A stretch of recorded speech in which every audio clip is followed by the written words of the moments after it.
G'day guys and girls, this is Aeschylus from Aussie Gamers Express and I'm just doing a quick review on Wasteland 2. A bit about the history of Wastelands 2. It was originally from Wasteland, which had a strong Mad Max vibe. If you know anything about Brian Fargo, he was the guy behind Fallout 1, which most people know, Fallout 2, Fallout 3 and so on. It pretty much bred the whole RPG genre. And the post-apocalyptic genre, which most games have some link to, and also that sort of humour about survival of the fittest, the strongest, that sort of thing. The game itself has many different tangents, and we'll explore a bit of those and different elements too. Wastelands 2 is a post-apocalyptic computer role-playing video game by In Exile Entertainment, which was kickstarted a few years ago and was probably one of the first original successful Kickstarter projects. It is the first official sequel from the 1988 video game Wasteland, which was, I guess, one of the original games that you could make a party. It had a focus of post-apocalyptic, and I guess people and fans of the game have been waiting a long time for it. So I'm just going to play a bit of it and give you everyone from Aussie Gamers and the viewers a bit of a watch and a bit of commentary as well.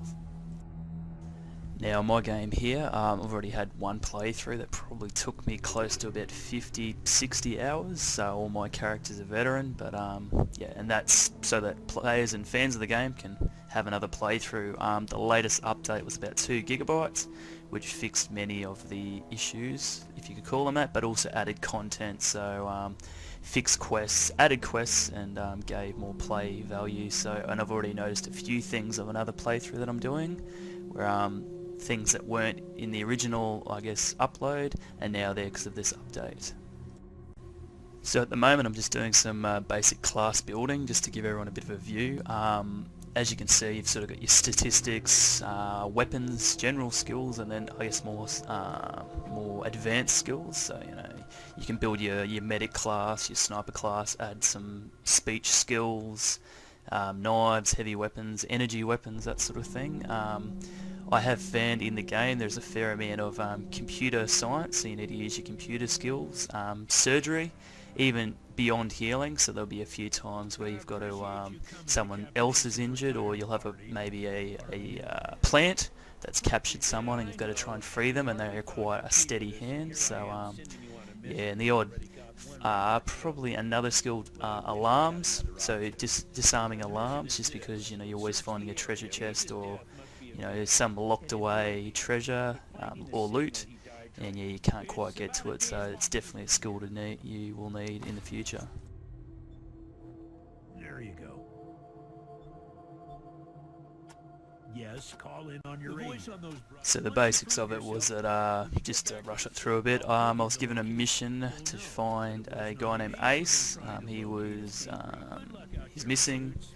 They need to try and locate some repeater units, which you need to put on towers as you find them in the game, so that, because a lot of the game is through radio chatter, not because you won't have mobile phones. It's post-apocalyptic. So you are just running around. You're a new unit. This is your first mission, so you've sort of got to prove yourself. As you go along the game, you will find that there is the higher difficulty you put the game in, there's permanent death. Which you can then replace characters with either the characters you recruit, or there's another unit right at the start of the game which will replace you if your whole unit dies. So it's certainly a game that reinforces the fact that if you fail, you've either got to start a new game, or if you are strong on the fact that you don't want to start a new game, then you need to take what has been pre-made and given to replace those that die in your unit. So I'm just going to let the game play and sort of just pop in and out as we go along. So.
So after trading, I'm just about to use one of my skills, which is called the Animal Whisperer. You will find goats, wolves, dogs, mutant animals, ants, that sort of thing that can join you, or you can calm an animal so it doesn't actually attack you outside of a combat zone. Or you may have to return an animal or livestock like cows and such to as a part of a quest. So, and these animals alone will give you special attributes, so or they will assist you in combat. So it's just a bit of a heads up and a bit of a fun element to the game. Damn it, Ace. You never...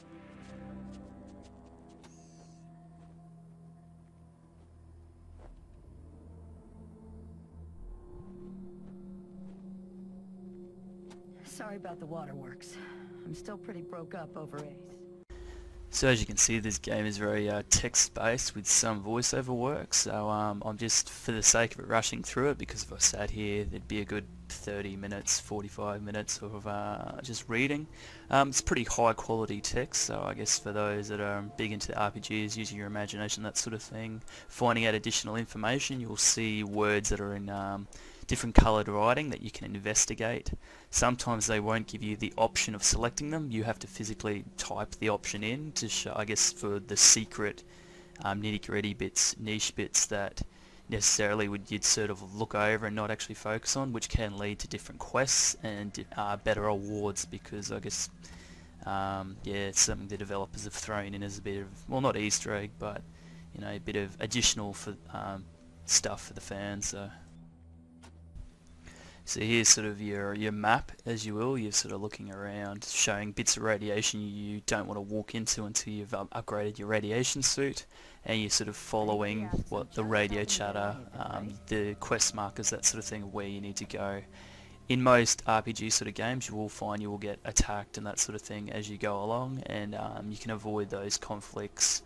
And you can also find out additional locations on the map that aren't shown, and also there's a few Easter eggs thrown in, as well as some things called shrines, which will add to your attributes and your experiences. So yeah, look out for those, and it doesn't hurt to do some exploring. Just watch out for your water counter, that it doesn't run out, and yeah, make sure you don't head too far into the radiation, because the higher difficulty you set it at, the more you will get hurt and permanent death. So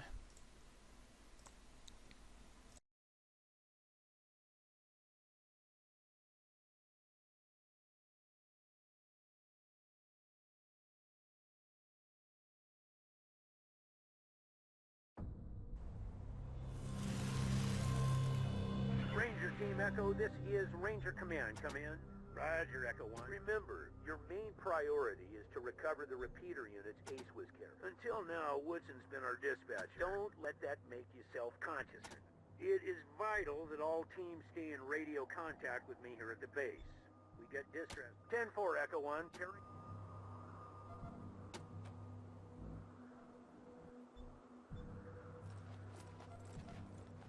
now I'm just going to show you some combat. I could have easily avoided this battle because of a high outdoor skill, but for the sake of it, I'm just going to show you the basics.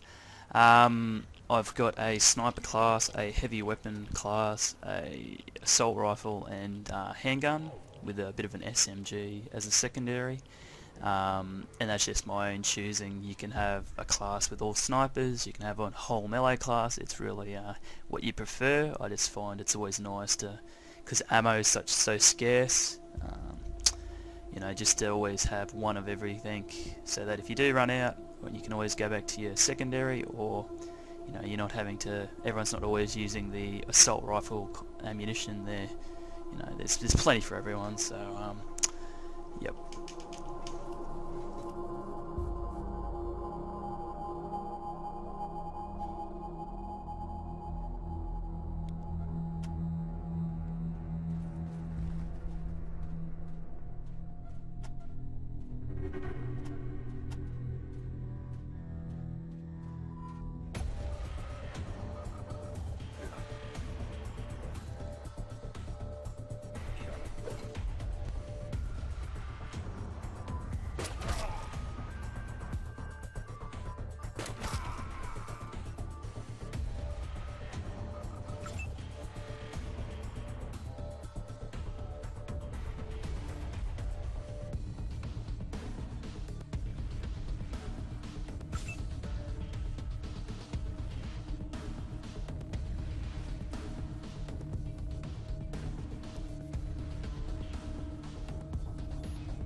So I've arrived at the radio tower, which is the first part of the main quest. There's plenty of side quests, but for now we'll sort of focus on the main quest. I'm just walking along looking for signs of the battle that Ace was a part of. With high perception, so this is where your class skills come into play, I'm able to find bits that he's left behind. I'm able to find hidden caves that would not necessarily be there if I had a low perception. As you go along, you'll find bits of robot, which will it's a bit of a spoiler, but that links in with the main quest. There's also other factions which are looking into this as well, so just keep your eye out. You will find that certain enemies, they will be more susceptible to electricity, fire, that sort of thing, melee, so it always helps to have a wide range of skills. And yeah, just be mindful that not every chance you get is to go straight into battle.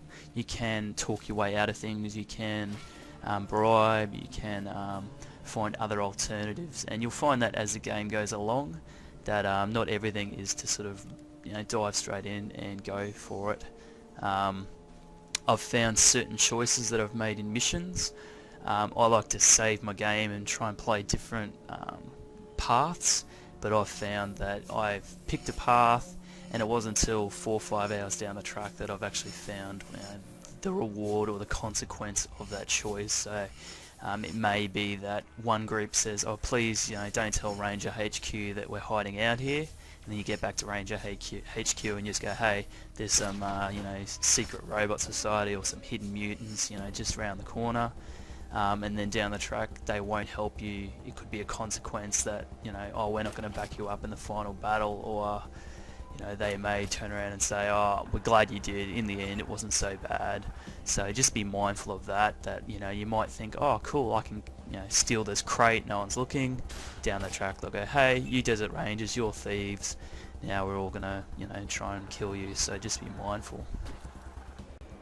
So because I've got a high difficulty on and some very poor weapons, these guys will probably owe me and it'll probably be permanent death. So just showing basic battle. In future I probably would avoid this until I found a decent arsenal to jump straight in. And if I was on a lower difficulty, so if I was on regular or newbie, it'd probably the lower HP and the better my weapons performs, I'd probably find this a lot easier. As you can see, there's headshots, there's prone positions, you can use cover, but there's not much cover in this battle, and yeah, switch between the weapons, throw grenades, that sort of thing that you pick up along the way.